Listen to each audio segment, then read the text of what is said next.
dito niya. Oh. Ang ganda. Yung na yan. Pabalik-balik na kami sa ospital. Pero may ininom pa po siyang gamot ngayon. May pagbabago naman po. Lalo na siyang Wala. malala na Hindi siya, kumain. hindi na siya hindi siya nakakatulog po. Tapos niyo po hindi kanya pa ito. Inom mo na siya. Sige po. Makalakad. Hindi na siya nakahiga. Masakit na lahat ng katawan niya. Ito po, dito po tayo.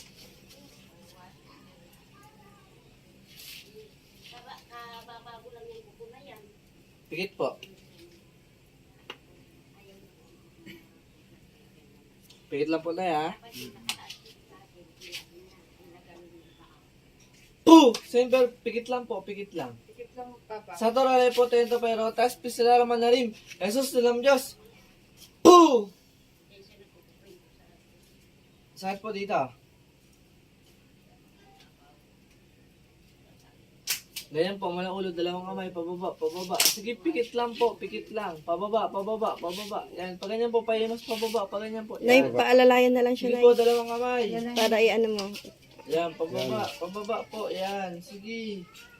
Yung sa likod niyo po. Yung balikat. Yan. Boom! Yan, sige po, mula ulo po, pababa, sa tuhod.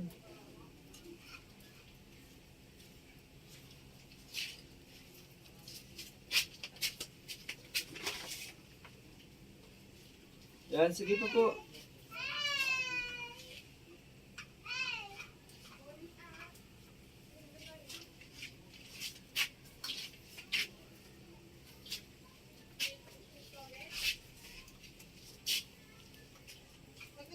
Sige pa po tayo, sige pa po. Masakit pa po dito.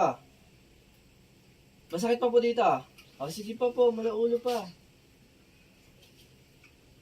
Yan, sige pa.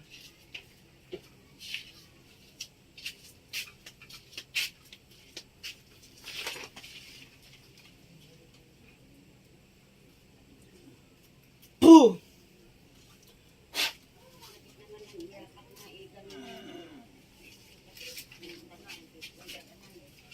Alam niyo po yung lubigan? Okay niyo po tayo.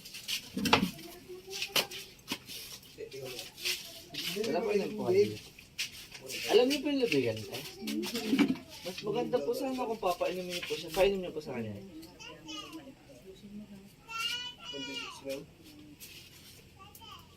Ano yung klase na lubigan? Halaman gamot po yun. Mas maganda po sana kung papainumin niyo po siya. Lubigan po.